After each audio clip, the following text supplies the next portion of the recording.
Des moments avec Dieu avaient un temps de réflexion pour chaque jour. 13e mars. Juste pour l'imputation. Car je n'ai point honte de l'Évangile, c'est une puissance de Dieu pour le salut de quiconque croit, du juif premièrement, puis du grec. Romains 1er, 1-6. Sali par la poussière et les vêtements déchirés au lambeau. Le fils prodigue rentrait de maison, sur la colline la plus proche.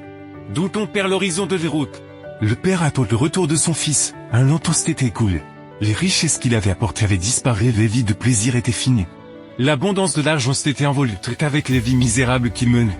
Il revenait sans chagrin ni gloire, soudain volois. Il commença à respirer l'atmosphère de les maisons. Et un vieux noble que le voyait courut se rencontre oui, ce ne pouvait être personne d'autre.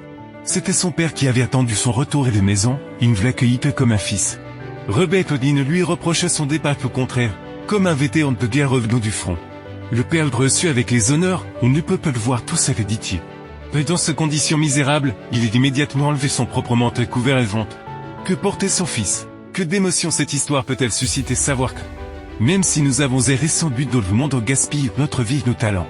Qu'après nous être souillés dans de vils péchés, et que nous voulons enfin mettre un terme à notre mauvaise façon de vivre, il y a toujours un Père qui attend notre retour à la maison. La disposition prise est complète et la justice éternelle du Christ est créditée à chaque âme croyante. La robe coûteuse et sans tache, tissée sur le métier à tisser du ciel, a été fournie aux pécheurs repentants et croyants, et il peut dire « Je me réjouirai dans le Seigneur. Mon âme exultera dans mon Dieu, car il m'a revêtu des vêtements du salut, il m'a couvert de la robe de la justice. » Lorsque l'homme revient à Dieu, il reçoit le don le plus précieux pour sa vie, il reçoit un vêtement de perfection, dans lequel ses péchés sont couverts et de sa vie n'est plus visible. Toute personne qui vient au Christ règne dans le royaume des cieux devient enfant de Dieu. C'est la bonne nouvelle de l'évangile, il y a le pardon et la guérison pour tous ceux qui le désirent, il y a le salut et la puissance en Jésus. De sorte que les péchés ne font plus partie de l'expérience concrète des hommes. Lorsque le pécheur civil soit il décide de venir à Jésus, il n'est plus rejeté, mais reçoit un vêtement pour couvrir ses fautes, il n'est plus considéré comme un pécheur, mais comme un juste car il était revêtu de la justice de Jésus. Il s'agit de la justice par imputation que Dieu nous donne au dépit de ceux que nous sommes. Et c'est ainsi que commence notre voyage vers le ciel.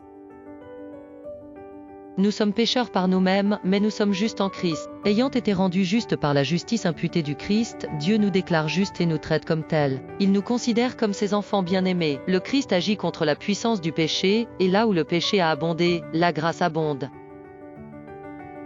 L'Église où les frères peuvent nous rejeter et murmurer que nous sommes des pécheurs. Mais pas le Seigneur, quelle que soit la gravité de nos péchés. La fontaine de purification toujours est à disposition de celui qui les désire. Combien de temps encore le Père doit-il attendre le retour de ses enfants? Combien de temps encore ses enfants doivent-ils vivre sous souillés par le péché? Il est temps de revenir au Seigneur et de se couvrir de sa robe de sainteté par sa puissance. De vaincre tous les péchés qui nous ont longtemps dominés. Amen. Merci pour écouter cet audio. Nous vous invitons à partager avec votre. Contactez et visitez le site web. biblewell.com